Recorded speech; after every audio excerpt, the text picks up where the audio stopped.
Hi, I'm Eddie, My name's Tommy, and we are the Skit Guys. and we're here to talk to you about Independence Day. Yeah, that's right. It was a dark time when the aliens invaded, but the president jumped up on that truck and said, "We will not go quietly into the night." And we had our Independence Day. You were thinking of the movie. They made a movie. Why don't we talk about what the 4th of July is in a general sense? Sounds great. I will take point on that. You don't have to do that. 4th of July is a time of year when it's usually hot.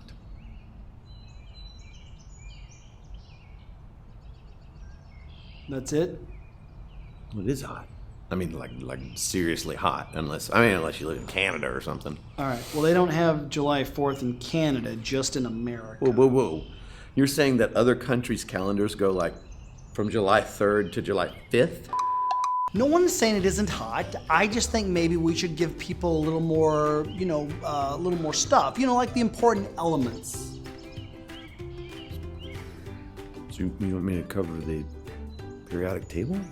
All right. I would just feed you, okay? So the 4th of July celebrates our independence from... Our parents. No. Yes. No. I celebrate every year the day I got out of Mama's house. Okay. We celebrate our independence from Great Britain that we won after fighting the Revolutionary War, all right? In which we were led by General... Contractors, which are much better than just a handyman. They just have a better general knowledge base of building. I'm gonna take a walk. Was it General Motors? So Tommy, what do you think about when you think about the 4th of July? I'm just gonna try to help you. Just what's the first thing that comes to your mind? 4th of July? Fireworks? Fireworks. Yeah, Good. fireworks. Okay, keep going. You think of fireworks. Yep, that's what I think of too. Okay, no. Okay, I mean you. Go ahead. Go. What else? What else do you think of? Fireworks. Okay. Let's think of something besides the fireworks. Bottle rockets, screaming memes, Let's just- M80s, Let's just try to Roman get candles. fireworks. Okay. All right. Can we just please get off the fireworks? Are you even American?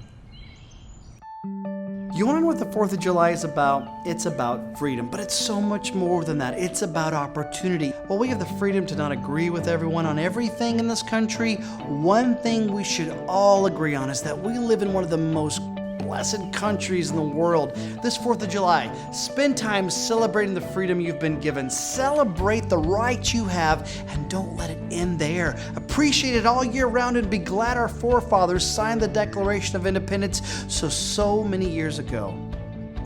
You are so smart. Well, thanks. Hey, God bless you. Did somebody sneeze? And God bless America. Did everyone sneeze? You need to go. Happy 4th of July.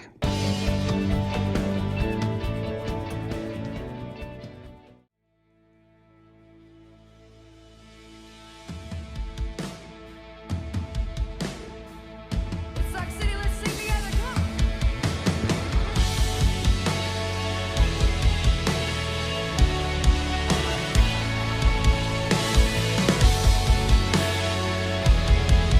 Sing it out together.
You're never gonna let me down.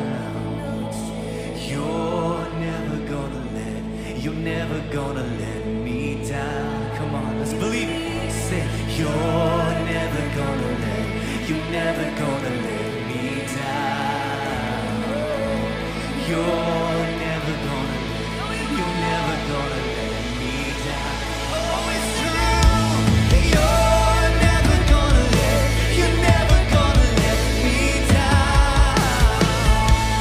You're never gonna let me down. Oh no, you're never gonna let me down. Oh, you're never gonna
You know, I wanted to have Andy Stanley teach today's message because he does a phenomenal job of this last one that wraps the whole message series up.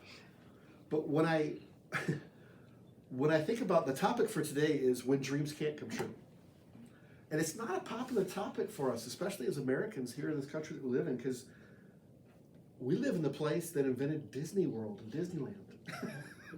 When you wish upon a star, doesn't matter who you are, right? Your dreams can come true. I don't know about you, but the first time if you haven't, I apologize because I'm about to set this up, but the first time I visited an actual Disney theme park, like I went to Walt Disney World in Florida. Never been to the one in California, but I went to the one in Florida. My first time there, we stayed till the end of the night. If you've ever done that, you know what I'm talking about, where they have this fireworks go off at the Magic Kingdom Castle, and you're just like goosebumps and chills, the whole thing, you know. I can't imagine how much money they put into this, the time and the effort to choreograph and time everything so perfectly, where Tinkerbell even comes flying across the air at a certain part. I mean, it's amazing, and fireworks go off, and the castle's all lit up, and it's all designed to capture our imagination, to capture our attention in the way that Walt Disney did so well. He was a kid at heart in so many ways, and we could talk a lot about that, but the part that gets me is that we all want our dreams to come true. And we all have dreams that we want to come true, but what do you do when they don't? Because that, you know, the day that you kind of realize you're an adult is the day you realize, hey, that doesn't really always happen. That's when you put up your grown-up pants on at that point in life, right? You're kind of like, okay, I guess I'm growing up now because life isn't what I thought it was going to be.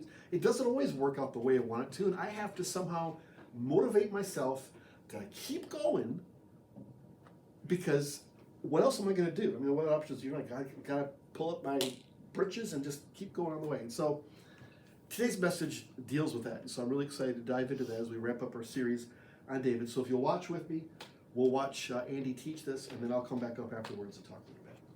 So let's do that.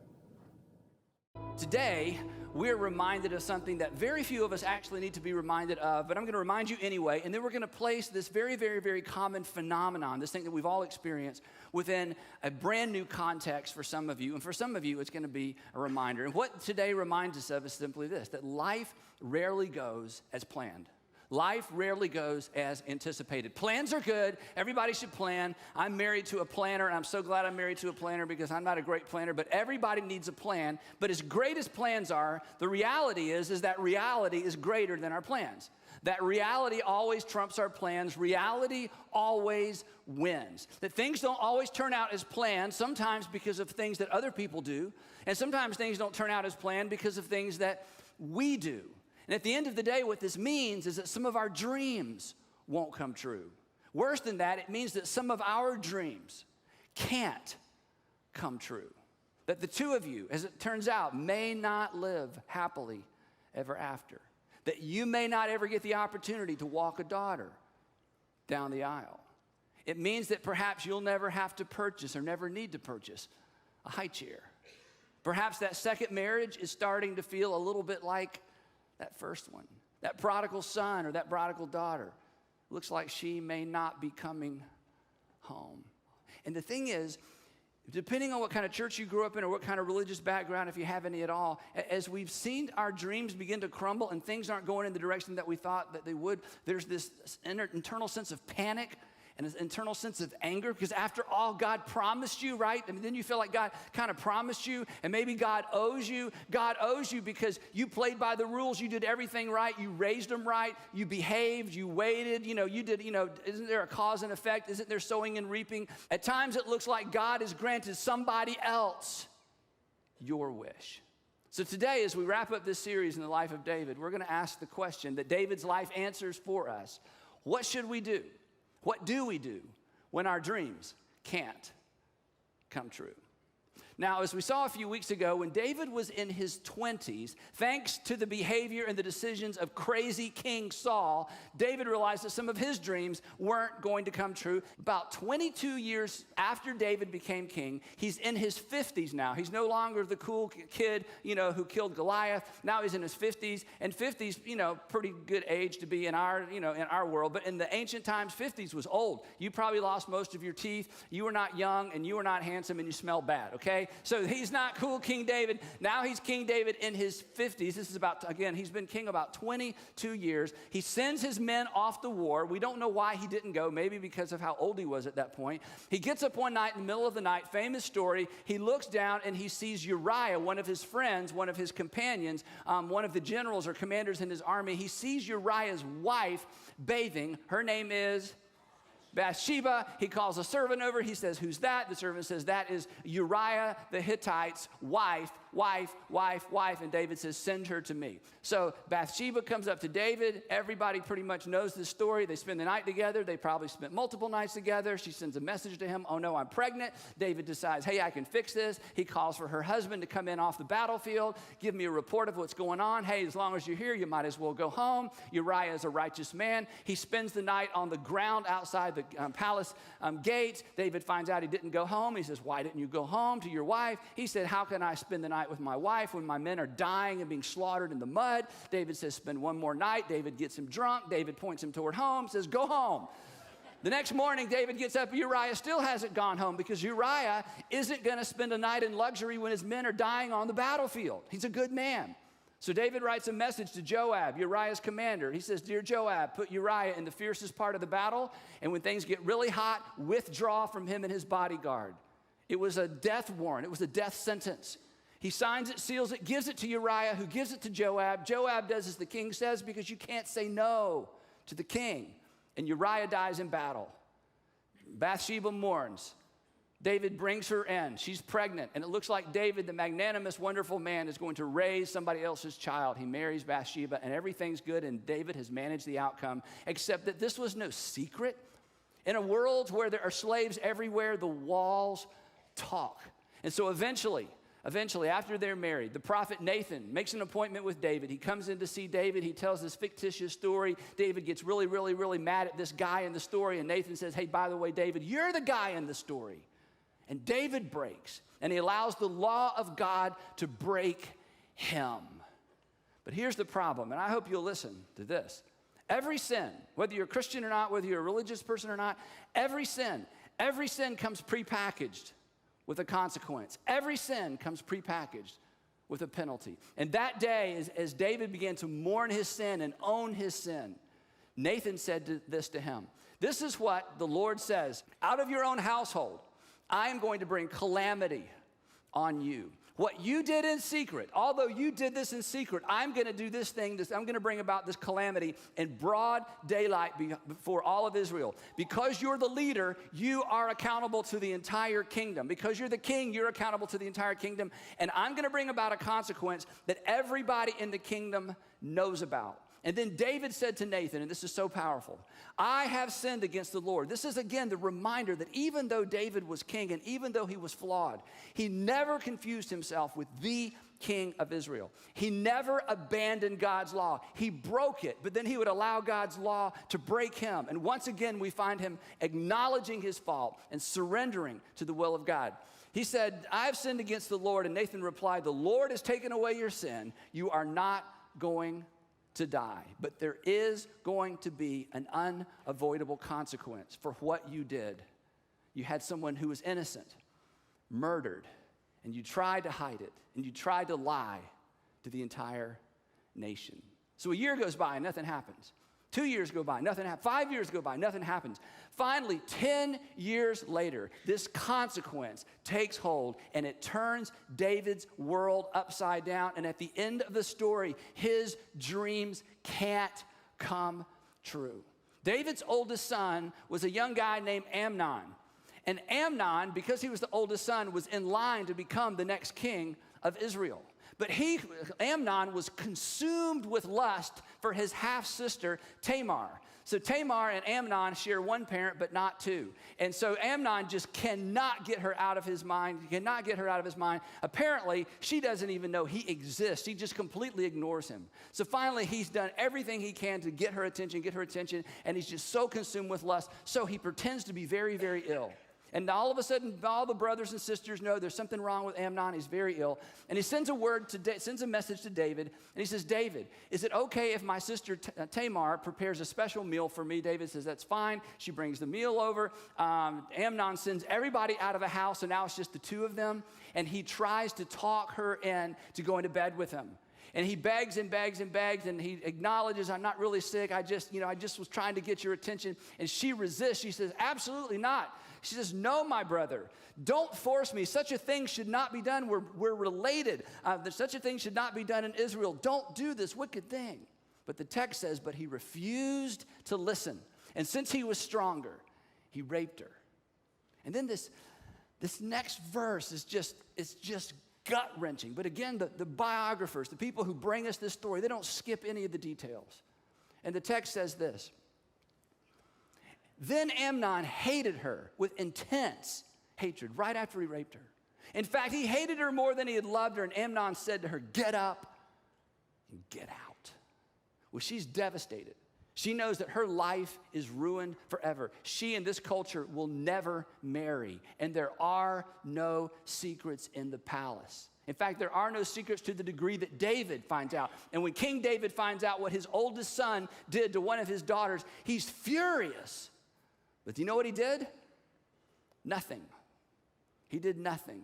Who is David to tell anybody how to manage their lives and manage their private lives after what he had done? So David does nothing. Now we are introduced to another one of David's sons. His name is Absalom.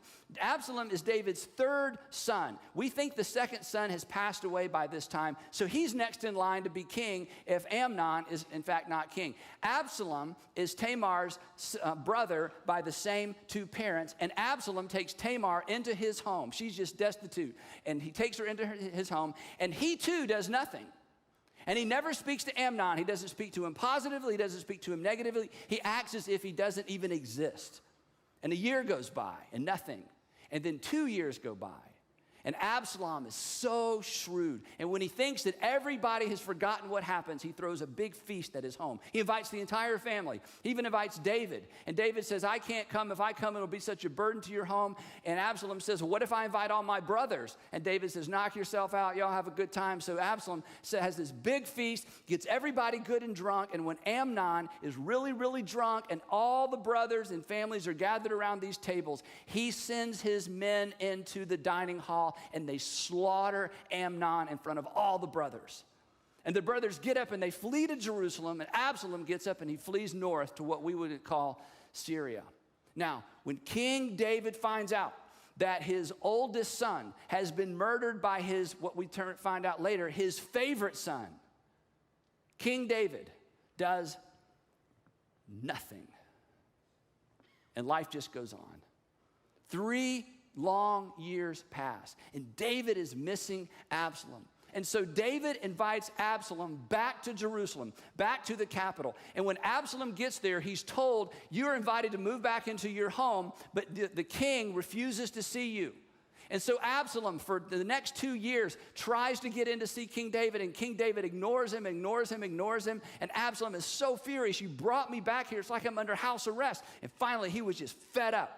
So he sends his servants to Joab's farm. Now, Joab is the commander of all of David's armies, and he was the go-between oftentimes to get a message to the king. And Joab won't have anything to do with Absalom either. And so Absalom sends his servants to Joab's farm, and he burns down the entire farm. And Joab comes over to Absalom's house finally and says, what are you up to? And Absalom says, would you please tell my father I want to see him?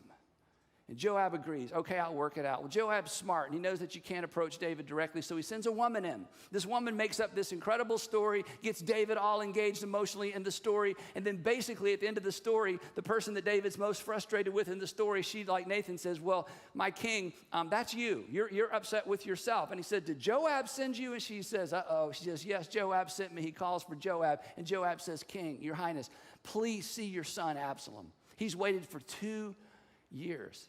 So Absalom comes in before the king and bows down, and David lays his hands on Absalom, and it was his way of saying, you're forgiven and our relationship is restored. But it's not. Absalom is hurt, and David never calls, the best we can tell, David never calls for his son again. Well, he is so angry and he's so hurt, he decides to overthrow his father and to take the king, to take the kingdom and to take the throne himself. Perhaps he thought, it's mine anyway, it's mine eventually, I'm going to take it now. So what he does, he was so wise. Every morning, early in the morning, Absalom would get up early and set up a table, basically, or set up court outside the gates to the main city.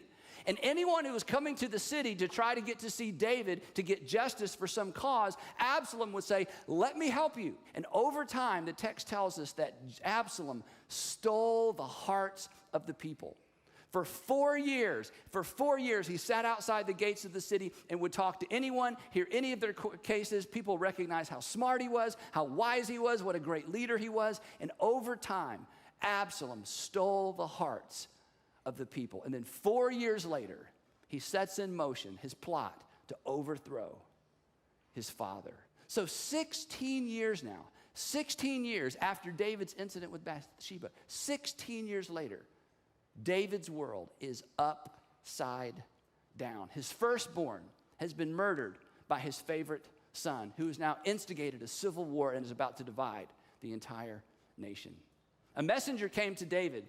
The hearts of the people of Israel are with Absalom. And when David heard this, apparently he wasn't completely surprised. No doubt he had heard rumors of this for the past couple of years. The text says, then David said to all of his officials, everyone who is with him in Jerusalem, come, we must flee the city, or none of us will escape from Absalom. We must leave here immediately, or he will move quickly to overtake us and bring ruin on us, and he will put this entire city to the sword. David knew, if I stay here and try to defend this city, if Absalom takes the city, he will assume everyone in the city sided with me. He will put everyone in this city to the sword. So David abandons the throne to save the city. And once again, remember? Once again, he's a fugitive. He finds himself running from the place that he considered his home, running from the people who supposedly loved him. Once again, he's a fugitive, but this time he's not 22. This time, he's 61 years old. This was not the dream. This was not supposed to happen. This was not the way he was supposed to spend this season of his life. This was not what he expected. His dreams were not coming true, and as it turned out, they could not come true. And there we are. There we are. This is where, once again, our lives, at some point in the past, now, or in the future, intersect with the story of David. Here we are, heartbroken, disappointed, maybe angry, frustrated with God, maybe looking for someone to blame. Maybe you've decided to blame God. After all, where is God? God could have kept this from happening, right? What's the point of going on? What's the point of trying? Why even try? I mean, you hung in there with him year after year after year. You hung in there with her year after year after year, and now look what she's done. Now look what he's done. You waited and you waited and you waited, but you waited for what? You raised him right. You raised her right. You don't deserve to be treated this way, and look at the way he's treating you. Look at the way she's treating you. You were honest. You were told that if I'm honest, good things happen. I was honest, and I lost that job. You've worked hard, but it hasn't really worked out. And this is when we oftentimes make things worse for ourselves, isn't it? This is because we're so angry and we're so hurt and we're so frustrated with God and we're so disappointed with God. We hurt ourselves, which creates more regret. We create more debt. There's more pain relievers, and yet there's more pain. But this isn't the first time David had faced a situation like this. And David remembered, because the first time he fled the kingdom, he took matters into his own hands. But he'd learned something along the way, and this is the lesson from the life of David today. And this is the lesson from this season of the life of David that we all need to take to heart. So here's what happened. the whole caravan of all of his family, all of his family's family, anybody who's a supporter of David, they are now filing out of the city, trying to get out of Jerusalem before Absalom and his men and his followers get there. The whole countryside wept aloud as all the people passed by. The king also crossed the Kidron Valley, and all the people moved on toward the wilderness. So David isn't even sure where they're going at this point. We don't know. He just knows this: we've got to get out of the city, and anybody who supports me needs to get out of the city.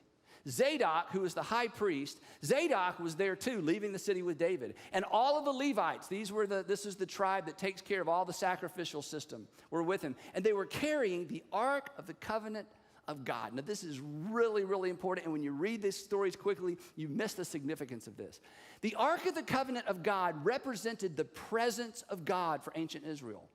You could not be closer to God, and as far as ancient Israel was concerned, as you were when you were in the presence of the Ark of the Covenant. If you took the Ark of the Covenant with you into battle, you were sure to win. It represented the presence of God. So when David saw them bringing the Ark of the Covenant, the people who were in the city, it looked as if the presence of God was leaving the city and going with David.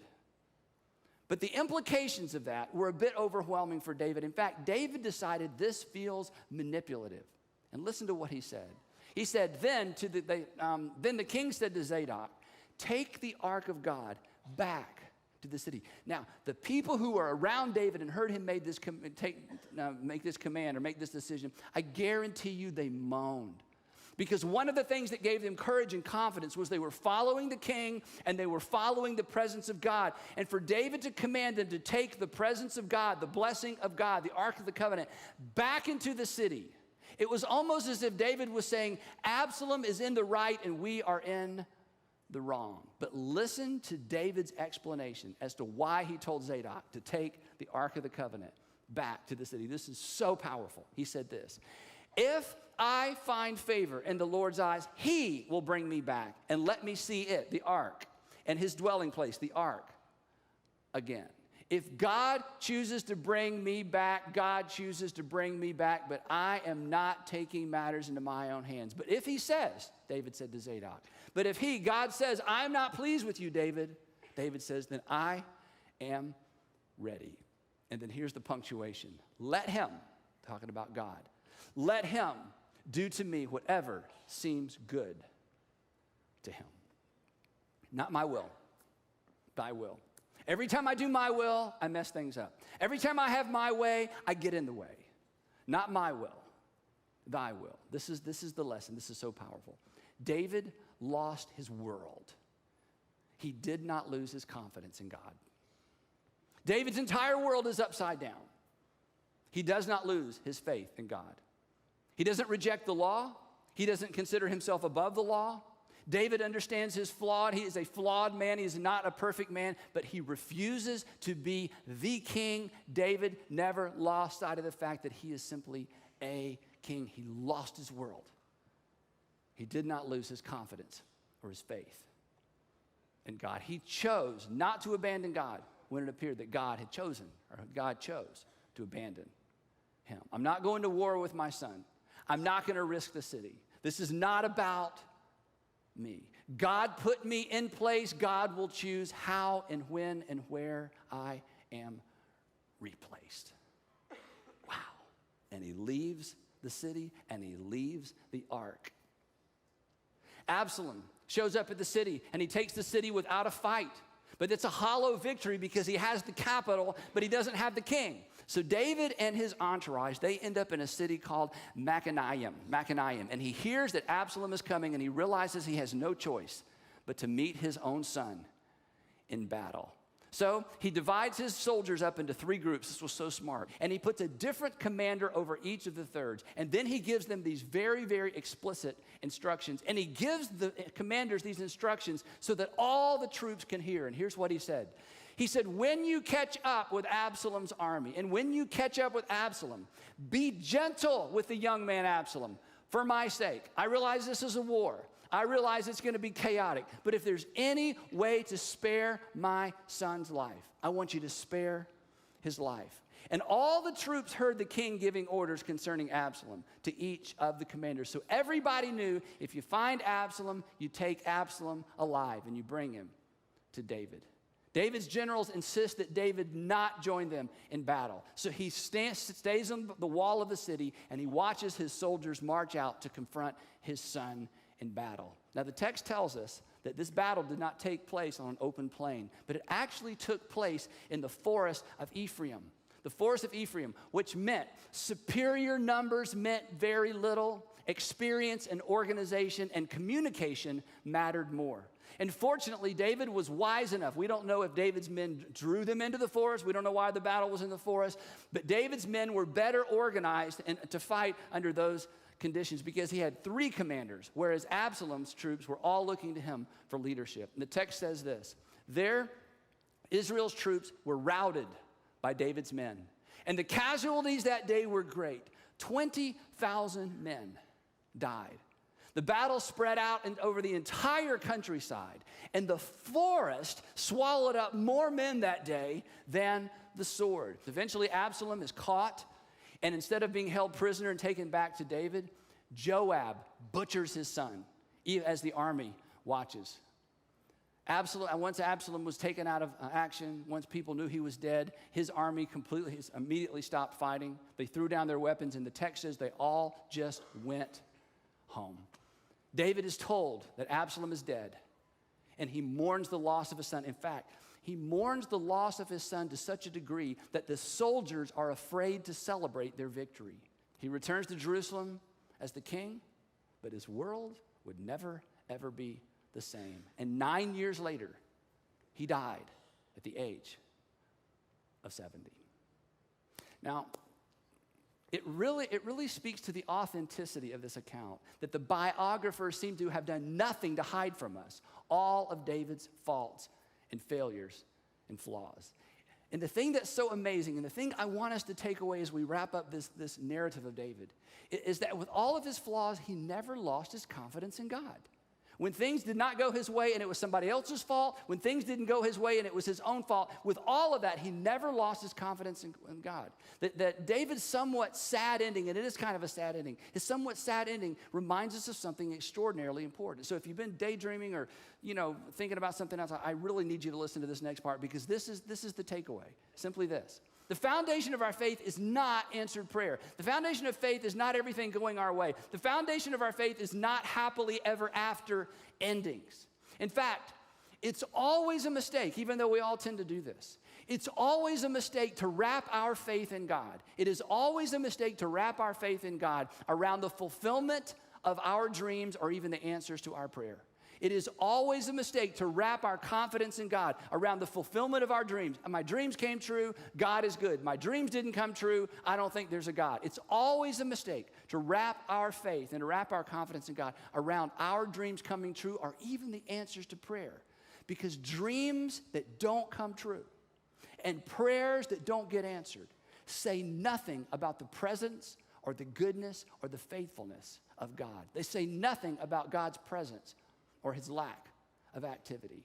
David, I think, of all the people in the Old Testament, would be the quickest to remind us that when we feel forsaken, we're mistaken. That we're mistaken when we feel forsaken. That when circumstances don't go our way, when our dreams can't come true, to assume from circumstances that God is not real or God is not present. David would say, no, don't make that mistake.